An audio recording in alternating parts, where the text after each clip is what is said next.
ഇന്നത്തെ പതിവ് പോലെ രാവിലെ തന്നെ എഴുന്നേറ്റിട്ടുണ്ടായിരുന്നു കേട്ടോ. അപ്പോഴത്തേ രാവിലെ തന്നെ എഴുന്നേറ്റപ്പോൾ നല്ല ഇരുട്ടാണ് കേട്ടോ. ജനൽ തുറക്കുമ്പോൾ ഒരു ചെറിയ തണുപ്പൊക്കെ ഉണ്ട് കേട്ടോ. പിന്നെ രാത്രി തന്നെ ഞാൻ കടല വെള്ളത്തിൽ ഇട്ടിട്ടുണ്ടായിരുന്നു.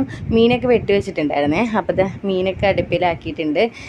പിന്നെ ദേ പപ്പായ ഞാൻ അരിഞ്ഞ് വെച്ചിട്ടുണ്ടായിരുന്നു കേട്ടോ. അപ്പോൾ അതും റെഡിയാക്കുന്നുണ്ട്. കടല കറി വെക്കാൻ വേണ്ടിയിട്ട് എടുക്കുന്നുണ്ട് കേട്ടോ. അപ്പോൾ ഇടിയപ്പം ഉണ്ടാക്കാമെന്നാണ് കേട്ടോ പ്ലാൻ. അപ്പോൾ അതിലായിരുന്നു കേട്ടോ കിട്ടിയിട്ടുണ്ടായിരുന്നത്. അപ്പോൾ അത് ഞാൻ മുളക് പുരട്ടി വെച്ചിട്ടുണ്ടായിരുന്നു പൊരിക്കാനുണ്ടായിരുന്നത്. അങ്ങനത്തെ എല്ലാം ഏകദേശമൊക്കെ റെഡി ആയിട്ടുണ്ട്. ഇനി ഇടിയപ്പത്തിന് വേണ്ടിയിട്ട് പൊടി വാട്ടിയാൽ മതി കേട്ടോ. അപ്പോൾ പിന്നെ പെട്ടെന്ന് എല്ലാം ചെയ്യുന്നുണ്ടായിരുന്നു. അപ്പോൾ ഈ പൊടിയൊക്കെ വാട്ടിയിട്ടുണ്ട്. ഇനി അതൊന്ന് കുഴച്ചിട്ട് ഇടിയപ്പം ചുറ്റി ഞാൻ വെച്ചിട്ടുണ്ട്. ഇപ്പുറത്ത് മീൻ പൊരിച്ചിട്ട് അതിൻ്റെ മുട്ടയുണ്ടായിരുന്നു, അതാണ് കേട്ടോ മൂടി വെച്ചത്. അത് പൊട്ടിത്തെറിക്കുമല്ലോ. അങ്ങനെ ഇതാ എല്ലാം ഏകദേശം റെഡിയായി. ഇത് കറി ആയിട്ടുണ്ട്, മെഴുക്ക് പുരട്ടി ആയിട്ടുണ്ട്. ഞങ്ങൾ മെഴുക്ക് പുരട്ടി എന്നാണ് കേട്ടോ പറയുന്നത്. മുളകിട്ട് വെക്കുന്നതിനാണ് കേട്ടോ അങ്ങനെ പറയണേ.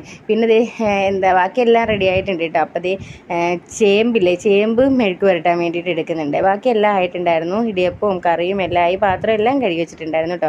പിന്നെ ഇതാ ഉച്ചയ്ക്കെല്ലാം ഫുഡൊക്കെ കഴിച്ചിട്ട് രാവിലത്തെ ഒന്നും എടുക്കാൻ പറ്റില്ല. ഉച്ചയ്ക്ക് ഫുഡും കഴിച്ച് കഴിഞ്ഞിട്ട് ഇതേ ഉണ്ണിയപ്പത്തിന് ഞാൻ റെഡിയാക്കി വെച്ചിട്ടുണ്ട് കേട്ടോ. അപ്പോൾ വൈകുന്നേരം ഉണ്ണിയപ്പം ഉണ്ടാക്കാമെന്ന് പറഞ്ഞിട്ട് അപ്പോൾ റെജീത്തിയൊക്കെ വന്നിട്ടുണ്ടായിരുന്നേ. അപ്പോൾ അങ്ങനെ ഇതാ ഉണ്ണിയപ്പം ഉണ്ടാക്കുവാണേ. അപ്പോൾ റെജീത്തി കൂടെ ഉണ്ടായിരുന്നതുകൊണ്ട് ഞാനത് ഇതാക്കുമ്പോഴത്തേക്കും തന്നെ റെജീത്തി അത് കുത്തി എടുക്കുന്നുണ്ടായിരുന്നു കേട്ടോ. അപ്പോൾ രണ്ടുപേരും കൂടി ആയതുകൊണ്ട് തന്നെ പെട്ടെന്ന് ആയിട്ടുണ്ടായിരുന്നു. ഞാൻ അതിൻ്റെ ഇടയ്ക്ക് സ്റ്റൗ ഒന്ന് തുടച്ചെടുക്കുന്നത് കേട്ടോ. എനിക്ക് ഇഷ്ടമല്ല ഇങ്ങനെ ഇതായിട്ട് കിടക്കുന്നത്. അങ്ങനെ ഇതാ ഉണ്ണിയപ്പമൊക്കെ റെഡി ആയിട്ടുണ്ട്. അപ്പോൾ ഉണ്ണിയപ്പം പൊരിച്ചുകൊണ്ടിരുന്നപ്പോഴേക്കും ചേടത്തിയൊക്കെ വന്നിട്ടുണ്ടായിരുന്നു കേട്ടോ, ചേടത്തിയും പിള്ളേരും. അപ്പോൾ അതാ പിള്ളേർക്ക് എല്ലാവർക്കും അപ്പോൾ ഉണ്ണിയപ്പമൊക്കെ ഇഷ്ടമാണല്ലോ. നല്ല സോഫ്റ്റ് ഉണ്ണിയപ്പമായിരുന്നു കേട്ടോ, നല്ല ടേസ്റ്റ് ആയിരുന്നു. അങ്ങനെ ഇതാ ഞങ്ങളെല്ലാവരും ചായ കുടിയൊക്കെ കഴിഞ്ഞിട്ടുണ്ടായി. ഉണ്ണിയപ്പവും ചായയൊക്കെ കുടിച്ച് പിന്നെ പിള്ളേർ പറമ്പിൽ പോവാം, അപ്പുറത്ത് വീട്ടിൽ പറമ്പിൽ പോവാം, അവിടെ കളിക്കാമെന്ന് പറഞ്ഞിട്ട് അങ്ങനെ പോയപ്പോൾ ഞങ്ങളും പോയിട്ടുണ്ടായിരുന്നേ. അങ്ങനെ അവരവിടെ കളിക്കുമായിരുന്നു കേട്ടോ. അപ്പോഴത്തേക്കും ഞങ്ങളും കുറച്ച് നേരം അവിടേക്ക് ഇരുന്നിട്ടുണ്ടായിരുന്നു.